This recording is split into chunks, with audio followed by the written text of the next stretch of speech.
However the universe came into being, and according to spiritual teachers way back in the day and quantum physicists, is the same explanation. That somehow there was a big sound, 49 octaves below, right? In the beginning was the word or sound, and then there was light. Literally, light came out of sound. And this light was literally, according to quantum physicists, pure, like a pure light. There was nothing to measure. There was no particles.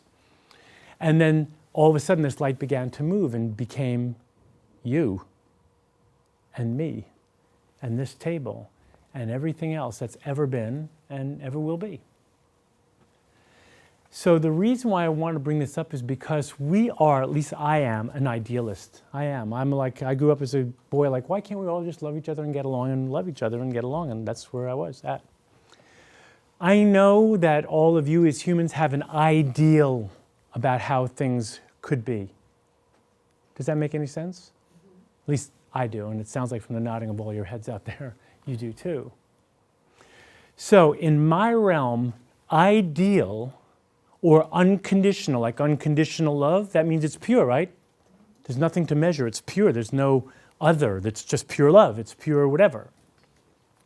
What I want to begin by taking all that I've learned over the years is this. Two truths are happening at the same time. We are unconditional beings in our purest self, and we are conditional beings. I have a body. If I run in front of a car, I'm going to get hurt. So I can be as unconditionally perceiving reality as I want, and, not but, and I will get hurt. Does that make sense? They're both true.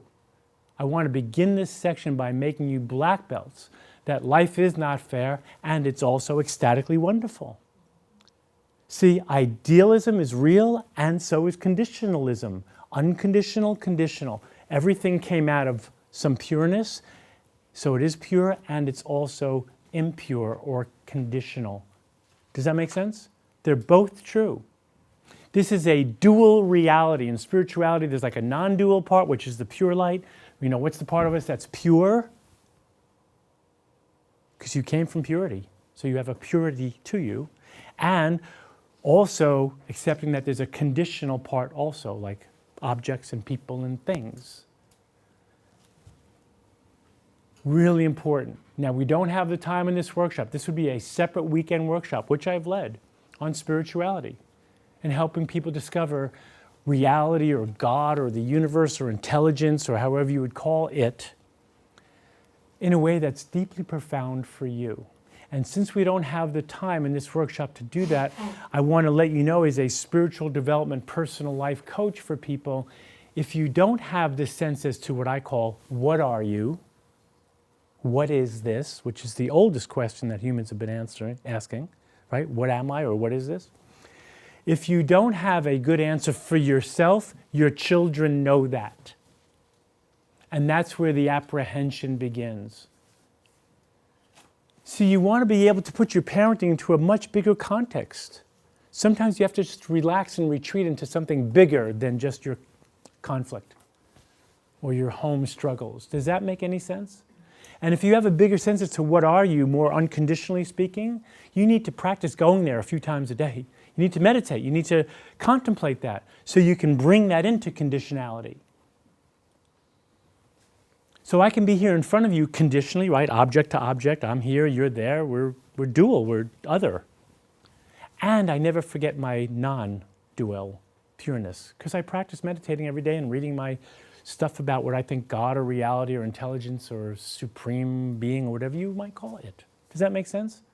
So I'm just really encouraging you to really keep up on your spirituality because my very first teacher in yoga, Swami Rama, back in the 70s, began a lecture once that blew my mind, early 70s. I was like 19 or 20.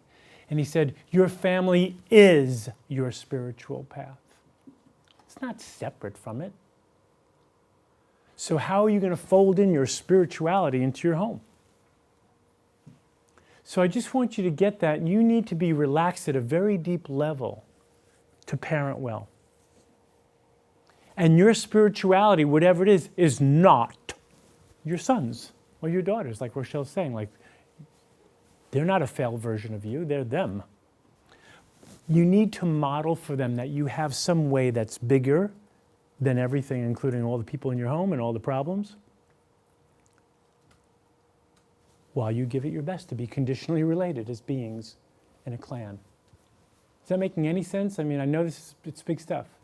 And I'm trying to take a whole weekend workshop into like 8 minutes here. Okay? You're doing good. Thank you.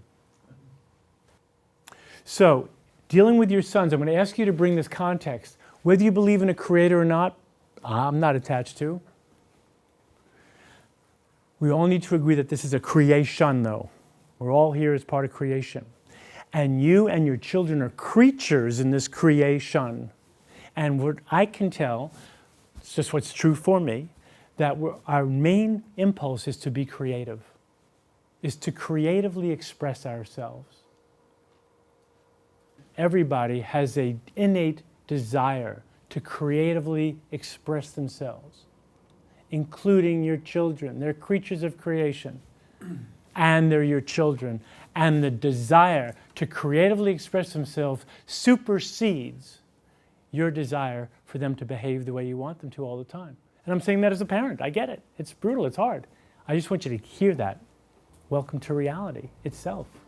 It's bigger than our needs for them to behave all the time. Make sense? I mean, that's really fundamental.